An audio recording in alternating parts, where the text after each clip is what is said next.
Today, we're going to dig into how one company completely changed the game in its industry. And they didn't do it with some new gadget, but with a pretty radical idea about people.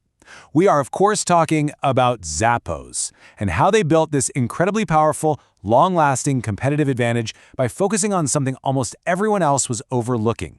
Let's break down their blueprint. So, this is the big question, right? It's the challenge that every single leader has to face. Is your real advantage in your product, your pricing strategy, your tech?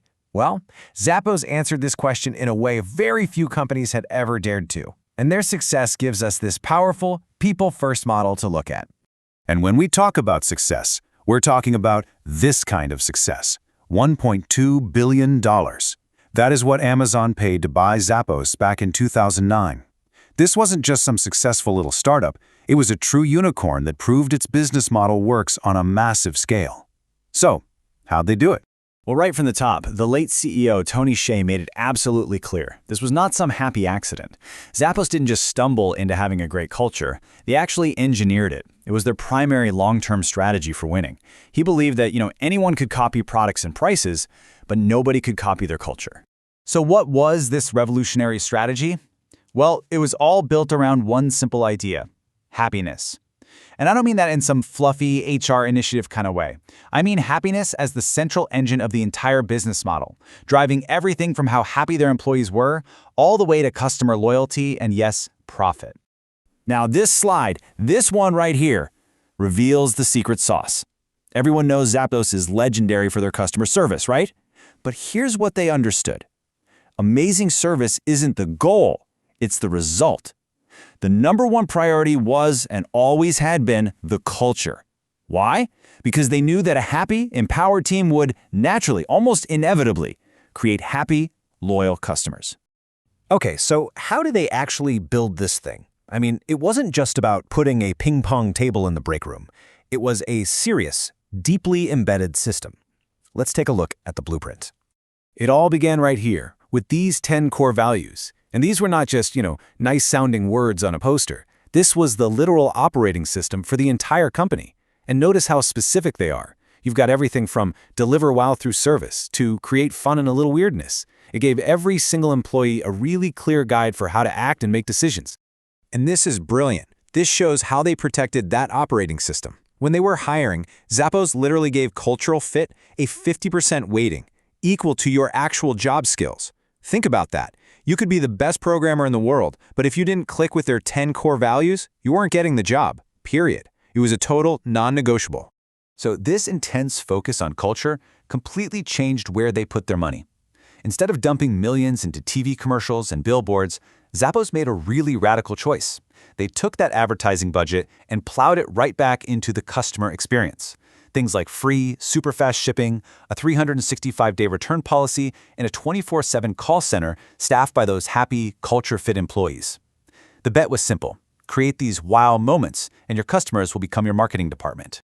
All right, so they made this huge bet on their people and their customers. Did it actually pay off? Let's follow the money and see how this whole happiness to profit pipeline really worked, connecting what they did inside the company to the results on the outside. Oh yeah, it paid off. Big time. We're talking $1 billion in gross merchandise sales in 2008. And get this, that was a goal they hit a full 2 years ahead of schedule. So this wasn't just some feel-good story. It was a high-growth business engine firing on all cylinders.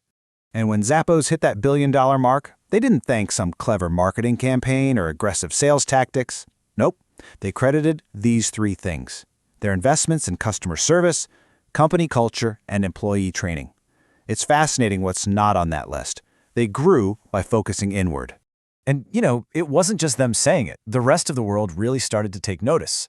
For 7 years in a row, Zappos made it onto Fortune's prestigious list of the best 100 companies to work for. That's not just internal hype. That's consistent third-party proof that their employee-first model was the real deal. And this brings us to the really crucial point for any executive watching. Does all this happiness stuff actually translate to the bottom line? Well, the data is pretty clear.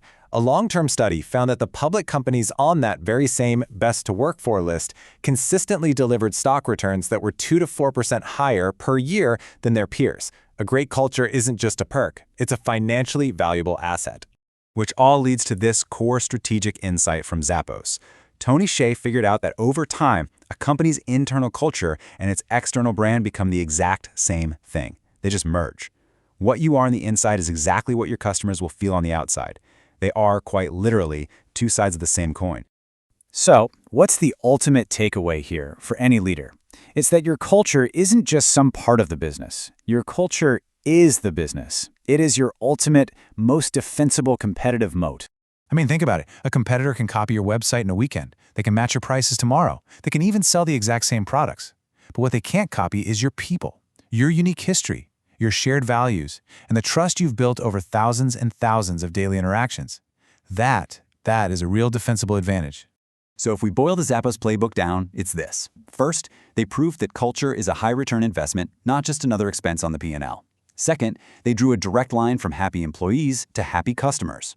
Third, they showed that your brand is really just a reflection of what's happening inside your company walls. And by doing all that, they built a business that was just incredibly difficult, maybe even impossible for anyone else to replicate. And that really just leaves us with one final question to think about.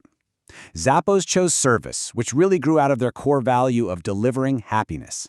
So if you had to nail it down, what is the single most important thing that your organization's culture values above all else? And is it powerful enough to build a business on?